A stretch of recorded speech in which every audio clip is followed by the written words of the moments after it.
Agora, irei resolver mais duas questões. Na questão 9, fala que no momento que eu empregar 3 vogais e 5 consoantes, eu vou formar palavras com 5 letras, certo? Com ou sem significado. Qualquer palavra com ou sem significado, ela também é chamada de anagrama, tá? Então, caso, né, em alguma questão surja esse nome de anagrama, significa palavras com significado ou não. Então, se eu tenho disponível, ou eu posso escolher, eu, Rejane, escolhi as vogais A, E e O, tá? E as consoantes C, D, R, S e M. Foram as consoantes que eu escolhi. Bom, ali diz, tá caracterizando que essas minhas palavras, eu não posso colocar juntas vogais e consoantes. Ou seja, se eu optar que a minha palavra comece com consoante, eu vou pôr uma consoante, pular uma letra, colocar outra consoante, pular outro espacinho e colocar outra consoante. E neste espaço vago entre as consoantes, eu vou colocar as minhas vogais. Vamos começar pela primeira opção de palavras que eu posso formar, tá? Ou da minha primeira palavra que eu vou formar. Imaginem, tá? Ali na letra A diz que é sem repetição. O que significa sem repetição? É que se eu for usar aqui a letra R, por exemplo, na minha primeira casinha, no meu primeiro espaço, eu não posso utilizar mais o R. Por quê? Porque é sem repetição. Usei, acabou-se o R, não existe mais.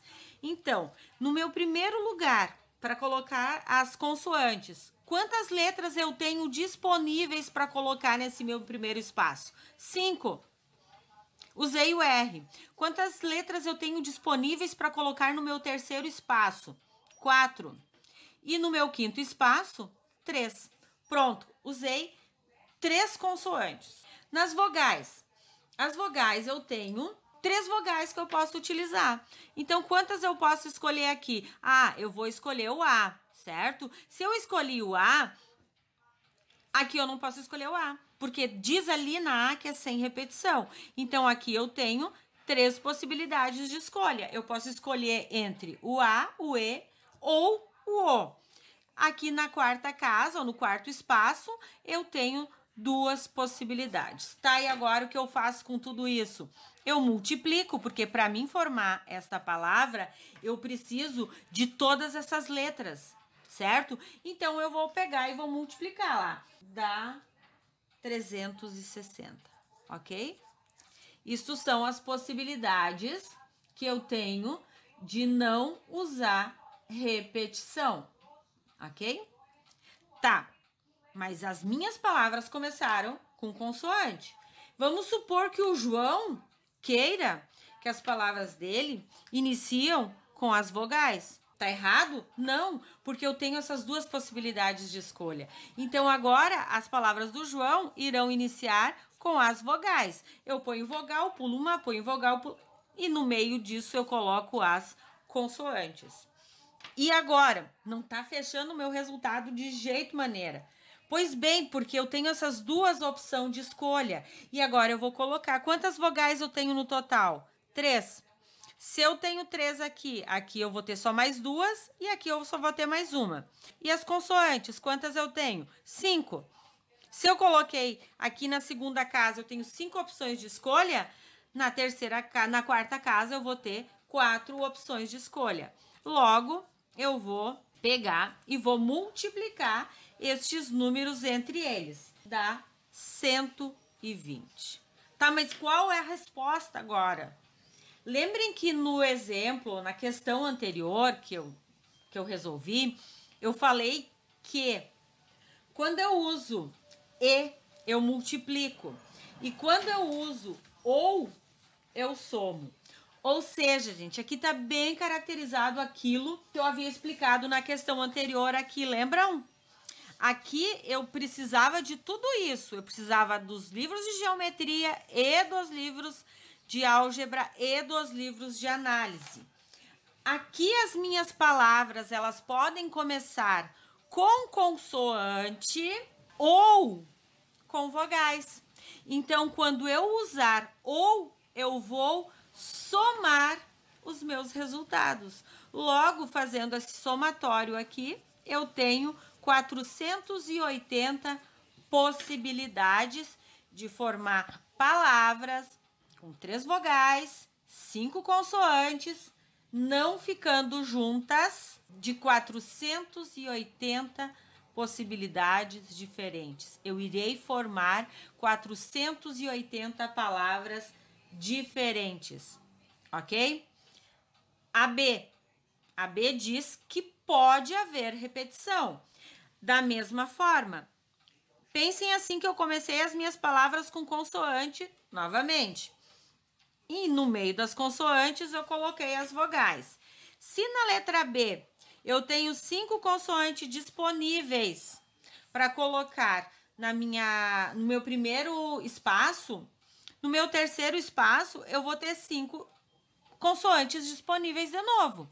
Por quê? Porque pode haver repetição. Ou seja, se eu usei o R aqui eu posso usar o R também e aqui também. Logo, eu tenho 5 possibilidades de escolha em todas as minhas opções que eu tenho de consoante. E as minhas vogais agora? As minhas vogais eu tenho 3 e 3. Por quê? Porque diz que pode haver repetição. E quando pode haver repetição, basta eu colocar o valor total que eu tenho de letras disponíveis e multiplicar. Fazendo essa multiplicação, dá 1.125 possibilidades, começando com consoante. Mas as minhas palavras, ou as do João, que o João resolveu começar por vogal, também vai ter uma quantidade X de possibilidades. Eu tenho 3 vogais, 3 vogais e 3 vogais. 5 consoantes, 5 consoantes e 5 consoantes. Agora eu vou pegar e eu vou multiplicar essas possibilidades entre elas, né? Por quê? Porque eu preciso de todas essas letrinhas para formar as minhas palavras. Fazendo essa multiplicação, é igual a 675 possibilidades. Mas no total, ou seja, todas as minhas palavras que eu vou formar, havendo repetição, eu vou ter 1.125 possibilidades, começando com consoante, ou 675 possibilidades, começando com vogais. E toda vez que eu usar ou, eu somo, ok? Então, somando 675 com 1.125, eu vou ter 1.800 possibilidades de formar palavras com significado ou não, com essas 3 vogais e essas 9 letras. Continuando. Por que eu resolvi fazer o exemplo 11, tá? Não tá em questão neste exercício agora, ele é do exercício anterior, mas eu gostaria que vocês comparassem as duas questões. Elas são questões diferentes, no entanto, elas exigem o mesmo raciocínio. Por quê? Porque na questão 9, eu estou pedindo palavras, certo? E eu forneci algumas letras para vocês, tanto consoantes quanto vogais. E aqui eu também, na questão 9, foi solicitado que vocês fizessem palavras com significado, né, ou não, havendo repetição e sem repetição. Essas duas questões, elas estão extremamente interligadas, porque a única diferença que existe são de letras para números, ok? O que é distinto, sem repetição, diferentes? Por exemplo, aqui, ó, se eu formei a palavra lá em cima, eu usei o R, o A na questão B, tá? Na letra B. Eu usei o R e o A, eu não posso repetir, o que eu já usei eu não posso utilizar. Então, aqui eu vou usar o D, o O e o S, ok? Isto é sem repetição. O que eu já usei, eu não posso utilizar. Com repetição, se eu usei o R e o A, aqui eu também posso usar o R e o A. E aqui o R também. Ou seja, eu formei duas palavras, elas são diferentes, é óbvio. Aqui eu não posso repetir as letras. Aqui eu já posso repetir. Isto significa distinto ou não. Quando eu falo que eu quero formar números, eu quero formar números. Então, eu posso formar o número 111. Agora, se eu falar para vocês que eu quero formar números distintos, se eu utilizei o 1, eu já utilizei, eu não posso utilizar. Agora, eu posso utilizar o 2 e o 3. Isto significa com repetição ou simplesmente números, e isso significa sem repetição e distintos. Então, por isso que eu optei em fazer a questão 11 também, porque ainda existem dúvidas quanto a essa formação de números, tá? Com algarismos que são fornecidos para vocês. Vamos lá, então, para o exemplo 11. Aqui eu quero formar números, certo? Com 3 algarismos. Então, eu vou fazer 3 risquinhos. 3 algarismos. A diferença entre eles, que na letra A, eu quero fazer números, simplesmente números. Não está dizendo como eu quero. Eu quero que vocês formem números com 3 algarismos, com estes números que foram fornecidos para vocês. Então, eu vou precisar da centena, da dezena e da unidade. Vamos lá, então. Quantos números eu tenho dispostos ou disponíveis para colocar na minha casa da centena? Daí o João contou lá, né? Ele contou 1, 2, 3, 8 números. Daí ele vai pôr o 8 aqui. Tá certo? Não, não tá certo. Porque sempre na primeira casa eu não posso utilizar o 0. Então eu não tenho 8 possibilidades, eu tenho 7. Certo? Vamos supor que aqui, né, eu tenha utilizado 1, tá? Quantos eu vou ter aqui? Cuidado, porque nesta questão aqui fala que pode haver repetição. Então, ela é diferente da letra B. Então, aqui, agora, eu vou ter 8 possibilidades. Por quê? Porque eu posso usar o 0. E na casa da unidade, 8 possibilidades também. E para mim formar um número com 3 algarismos, eu preciso da centena, da dezena e da unidade. Logo, efetuando essa multiplicação, eu vou chegar a 448 possibilidades. Isso significa simplesmente formar números, tá? Não está caracterizado como deve ser este meu número. Na letra B, eu já estou caracterizando como tem que ser. Ou seja, este meu número com 3 algarismos, ele está escrito, está sendo solicitado que seja distinto. Então, vamos começar pela casa da centena. A casa da centena, eu tenho 7 possibilidades. Confere? Sim, confere. Por quê? Porque eu não posso utilizar o 0 na casa da centena.